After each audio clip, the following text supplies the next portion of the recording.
And before I sentence you, I'd like to say a few words about your arrest record. What the hell? Yo, the sign is real simple, B. It says wrap it up. Wrap that shit up, B.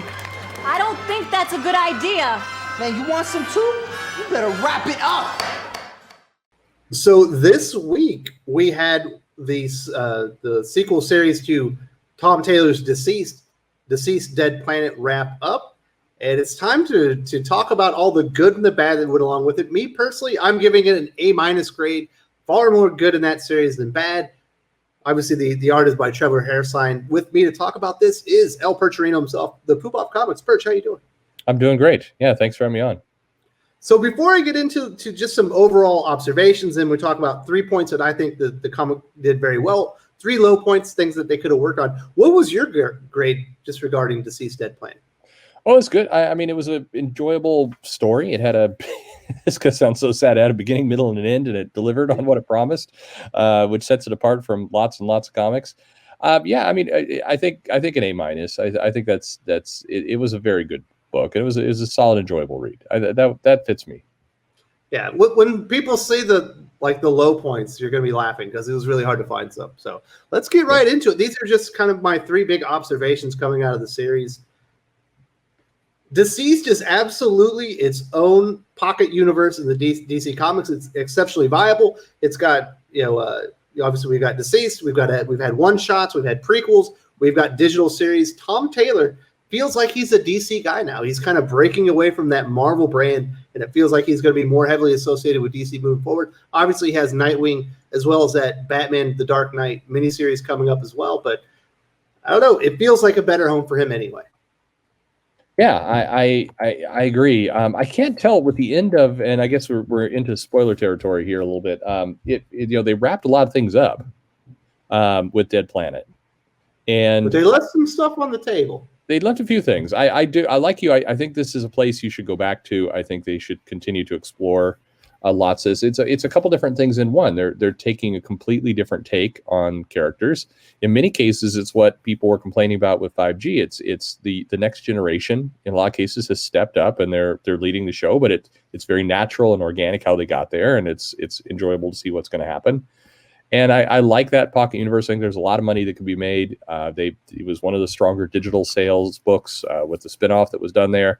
So yeah, they need to keep pushing in this direction. I don't, like White Knight, you've got a nice little imprint you should keep going back to. Absolutely. Do not stop just because Dead Planet's over and there's been a cure. There's plenty of more meat on the table or meat on the bone to explore in with this. Now let's get to another big observation. People will be surprised on this one. I still say that the variant covers for this have been dynamite, especially the horror and sci-fi movie variant covers. Obviously, the very first one with DCeased was that It variant cover, caught a lot of people's attention. During this one, the high moments for me have been the Book of Eli variant cover, as well as the Blade Runner variant covers. Although at the end of DCeased Dead Planet, they did start doing homages to DC films movie posters, and I thought those kind of weren't as good as the horror ones, but hey, if you're going to do variant covers, at least make them cool. Yeah, I think they did a really good job with these variant covers. They were, again, I'm not a big fan of variant covers, but if you're going to do them, do something really, really unique. And it looks like they put some real effort into this stuff. I liked the nods, like the ones you have on the screen there, to the horror kind of generation and some of what they did and movies. It was, I don't know, there was some real creativity that went into these. So whoever, whether it was the editor or some combination of people who was going out and really trying to push this angle, they did a great job, and I think it looks absolutely great. It makes the series feel important, like they're going out of their way to do something cool for it because they want people to know that it's important. That's kind of the way I take it. It's not just a random character with a cool, neat looking pose. These are cool. Yeah, no, definitely. Yeah, they're very cool. So my third. Oh. No, sorry. I just going back to that It cover there on the left was one of the most creative things they did all year. So I thought that was great. And there were so many shops that got a little poster of that, and they had it up as a way to market the book, and it brought people in, and it was just anyway altogether clever. Sorry. Absolutely, that is a pop culture reference right there. When people see that, they know what it's talking about. Absolutely. And my third overall observation regarding DCeased Dead Planet is they did not shirk off with the body count in this comic book. Now, some people are going to be able to come back because they've been cured, but there were people dying left and right. We were seeing John Constantine murder other heroes as he was stealing amulets and artifacts and other things throughout the DC universe. That's kind of why I like DCeased, or I like White Knight. It's not in continuity. They are not beholden to making sure that these characters keep moving on forward so other people can use them, so they can, kind of let loose and kill somebody here and there. The stakes were a lot realer.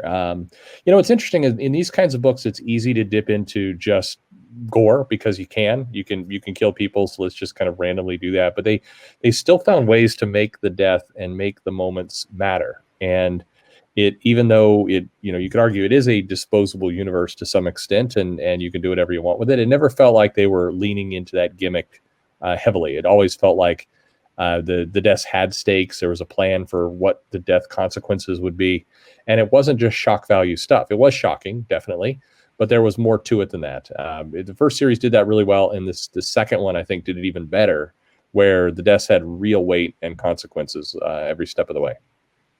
Yeah, I like that. I like that he kind of let loose. Obviously, we are going to see some characters come back, but there was a decent body count on this one. I think that's one of the things that helps the series out, because the stakes are real. Now let's move into just 3 individual moments that I thought were very well executed. The first one, I love seeing the Super Sons back again, back together again. Obviously, they're adults. They are the legitimate Batman and Superman, the heirs to the throne in this DCeased universe. But it's always great to see them together again. It is. It's funny. We've talked about it so much. It's such a natural pairing. It is, and it makes sense. You've had Batman, Superman as a comic for a long time. Big shock that the kids of Batman and Superman would also be something that would be entertaining, but from a new direction. Even though the characters are obviously older here, it's not the Super Sons when they're young. The dynamic between the two is more inexperienced. It works. And this is a case where DC is giving fans what they're asking for. Don't make it hard for yourselves. People like the Super Sons as a team. They like the dynamic. They like the way the two characters interact with each other, and they deliver on that. And sales follow. Like it's not the hardest thing in the world. And I was really glad to see it here as well. So one of the things I thought that really set DCeased apart from other zombie horror or even Marvel zombies is there were so many great character moments in that first book. And I think the second book carries that tradition on very well. Not quite as strong, but we do have the moment with Lois Lane and her son John. We had some other great character moments. I do want to talk about 2 specifically. The first one I want to talk about is the best Superman moment we've had in a DC comic in 2 or 3 years. He's the John Constantine is fighting Trigon, and this is the narration. It's just beautifully done. Kudos to Tom Taylor. This is how you give a reader goosebumps. Constantine had seen the future. He knew John would die if he faced Trigon, but Superman was faster than fate, stronger than the inevitable, able to leap the divide between reality and the impossible. And for one moment, one shining moment, a mortal man held back the devil. That is amazing. There was a lot of good moments in this like that, and I agreed. There's very good writing, the narration. Some of the stuff narration is I think being lost a little bit in comics, so they're doing more with just the plain word bubbles and nothing else. And I think this book carried the story through really nicely with some of that stuff. You got some huge moments where it allowed the characters to show kind of the heroism and show the moment, as opposed to having them talk it through. Instead, the narrator gets to kind of walk you through it. And it was very well done. I think there's some really wonderful heroic moments in this comic. And then the final moment I do want to talk about is the death of John Constantine. Obviously, he had been collecting these artifacts, amulets, these sources of power throughout the DC universe because he needed to make himself powerful enough to face Trigon. If you didn't read DCeased Dead Planet, the anti-life, the living dead weren't the only threat. We had Trigon, we also had the Amazos, but he ends up essentially taking over Trigon after Superman aids him, and he stabs himself through the heart, basically destroying his soul. And he doesn't have to live an eternity of damnation. He's kind of released himself from that, but he saved the entire universe. I thought that was one hell of a way to go out or John Constantine. It feels like a fitting end to, a very great anti-hero. Yeah, I think this book, the sequel, was a John Constantine book, and he was the main character, and it was nice to see that that character get used in this way, especially when you have the backdrop. You do have John Kent, you have Damian Wayne, you have all these superheroes that you can interact with. So it feels like it's not John Constantine in the background or in the side. You get a major moment with him alongside major characters, and it played off really well. I liked what they did with the character, and obviously that led to a huge moment in the end, and some pretty powerful stuff. So it was a good comic, very good use of characters, and I don't know, like you said at the beginning, I want to see more of it. I hope that they can keep going back to it. Yeah. All right. So these are my 3 down moments, and it was actually hard to find these. So the first one is there's a moment between Cassie Sandsmark, who is the new Wonder Woman, and Damian Wayne, the new Batman, and they start kissing. It felt really out of nowhere, kind of forced, Yeah, and they didn't do much with that. I mean, it just kind of showed up. Maybe this is a seed for a future series where we're going to explore the dynamic between everybody. I don't know, but it didn't pay off really anywhere, and it didn't add anything to the story. The next one is we do meet Jason Todd. He's been out there leading a group of survivors. We get to see this wonderful reunion between Jason Todd and Damian Wayne, one of the great character moments. But we find out shortly thereafter that Jason Todd married Rose Wilson.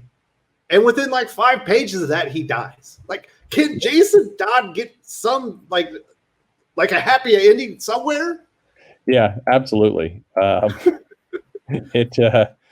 don't know. In a limited series, I get that you have to go quick with some of the moments and everything else. But again, these are the kind of things where it's like, it'd be nice if they could explore, have a chance to explore some of this stuff. You've got this guy who's maybe he doesn't have to die. Yeah. I mean, there's a whole story about how he survived, how they got together, how they kind of, several years have passed, and how did this all work? How did they all come together? So it was very quick and gone, and that was I agree. I think that was left wanting more. Maybe we'll get more. Obviously, the beginning of this, I believe, is in DCeased Unkillables, which is like right. It wasn't really a prequel. It kind of happened in the middle of the original DCeased. Now, the final one, like I said, I am trying to find stuff to be negative about. It's really hard. There's a good moment at the end. They have the cure. Wallace West knows that he's fighting against time because not only are they trying to cure the living dead, but you've got Trigon who's trying to take over the Earth and destroy everything because he thinks it's damned. But you also have the Amazos going around, and they're killing anyone that's undead. So he's going as fast as he can to cure as many people.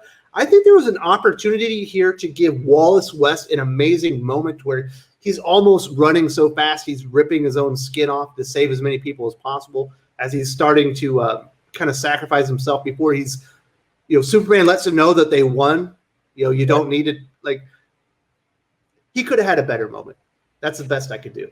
Yeah, I think I agree with you. I mean, his character was very much on the side at that point, and I do think they were trying to set up he's willing to die in order to help people live, and just this huge, insurmountable task of doing this.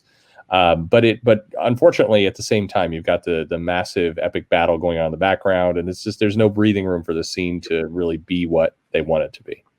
Mm-hmm. It could have been bigger. He could have had a moment, but there's so many great character moments in there. Absolutely. There isn't much to complain about. So that's kind of my series wrap up for DCeased Dead Planet. Like I said, this is an A-. This is everything you want in this kind of pocket universe. Tom Taylor is using the characters to their fullest. He's giving us things we haven't really seen before, and he's taking chances with the characters. And bravo! I want more DCeased Dead Planet, or just DCeased in general. Yeah, I can't imagine DC will step away from it at this point. I mean, it's making money. It clearly has a fan base. They've set up a whole new little world that they can play with. Definitely, they have to do more with it, but hopefully they will.